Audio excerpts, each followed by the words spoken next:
everyone, this is me, a quick video showing you the Raptor that I just got done working on. This is a Shinogi Zukuri Raptor. It came with a few issues and I fixed them. The other idea with this was to put together a sword that pretty much there's not another one exactly like this one in the world, at least as of right now. So, as you can see, first thing we're going to go over is the Skamaki, which is the handle wrap. There is black ray skin, this first had white, and this is brown suede Ito from Japan. And as you can see also, it's a more unique style of wrap. The idea of the wrap was to look like something pretty much that, if need be, a Ronin could do by himself, but either way, something simple, that would have been done during a time of war. As you can see also, I removed the finish off of the fittings, because on these Raptors and most Hanwei swords, the finish ends up coming off anyways. So you can either wait for it to come off, and then it's just going to be in the spots where your hands touch, or you can take it off yourself. And if you take it off yourself, as you can see in this case, you can get a nice look because the black finish will stay down in the crevices, but the surface, the finish will be off of. The other nice thing about if you do this to the fittings is that pretty much if any more of the finish comes off, it just adds to the look. It doesn't make it look like,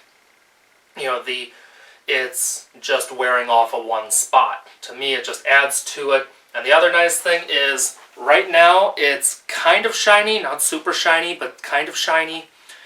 And as this gets used, it's going to develop a little bit of a patina, so it'll help everything just blend in better.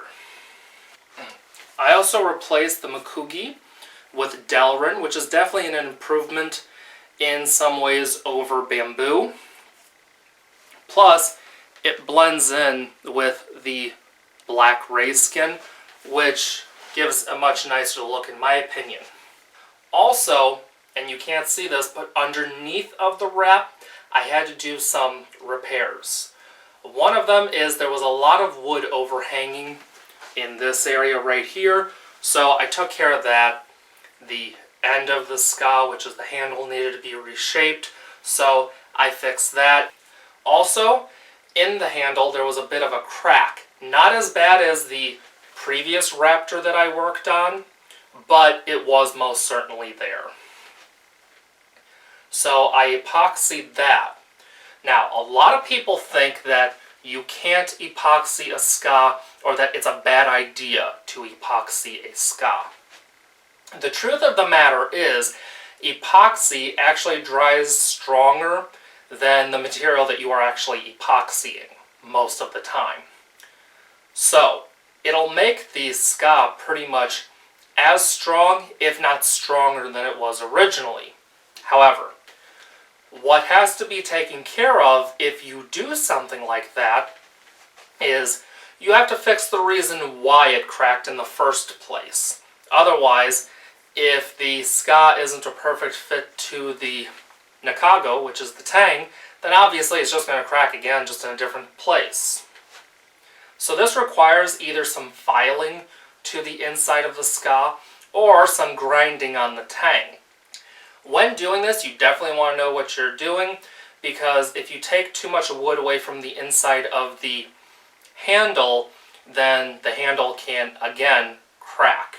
If you're going to be grinding away from the tang, then again, you want to know what you're doing, because if you don't know what you're doing, what's going to happen is it's going to have too loose a fit, or possibly even you thin down the tang to such a point that it's not really safe anymore. It's not as strong as it should be.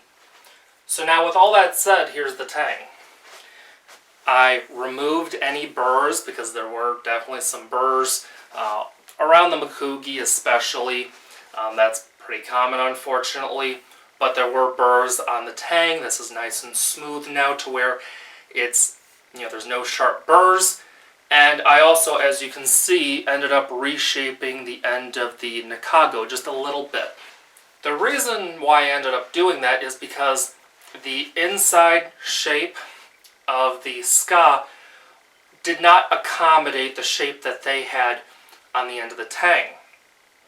So as a result, I just kept grinding away little by little, marking it, checking it various ways until this was just the right shape that the ska could fully seat without cracking again.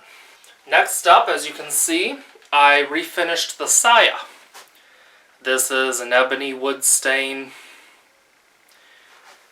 The idea was, again, make it something different.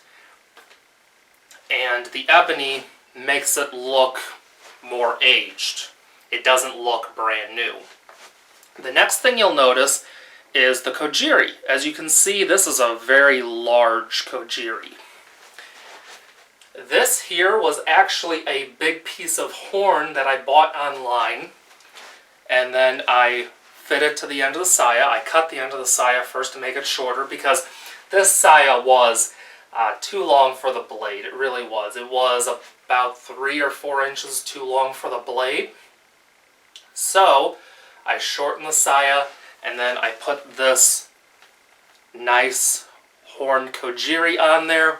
I fitted it first, got as close as possible to the saya, and then as I took the finish off, I did a little more shaping here so that this has as smooth a transition as possible. And then I polished it.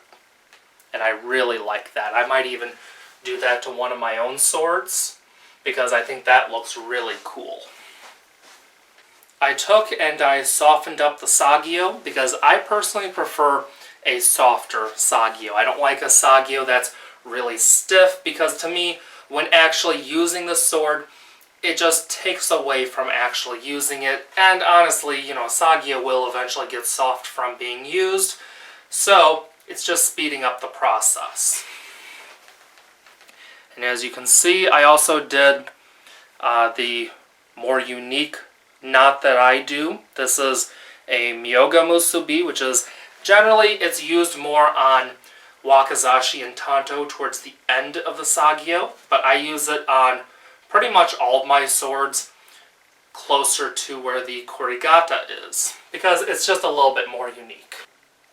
The saya being longer than the blade isn't a huge deal, really. When it comes to actually using a sword, that's not a big deal. This sagio is a little bit shorter than it should be, in my opinion. Once again, not a big deal from a user perspective. The sagio is a relatively easy part to change. Next up, I polished the habaki, which is the blade collar. I polished the seppa, which are the little spacers, and I polished the blade. They are all now a mirror polish. It may be hard to tell, but it is indeed a mirror. Also, I had to fix the tip. Hanwei actually had the tip kind of rounded. It wasn't like butter knife round, but it was rounder than it should have been, so I fixed that as well. Unfortunately, some of the grinds on this still are not even because of the way Hanwei did it. You might be able to tell right there it's not quite even. Right there, it certainly isn't even. But those are things that I can't really fix. I don't have the knowledge to fix that. But I did fix the tip, I polished the blade, and I polished the habaki and seppa.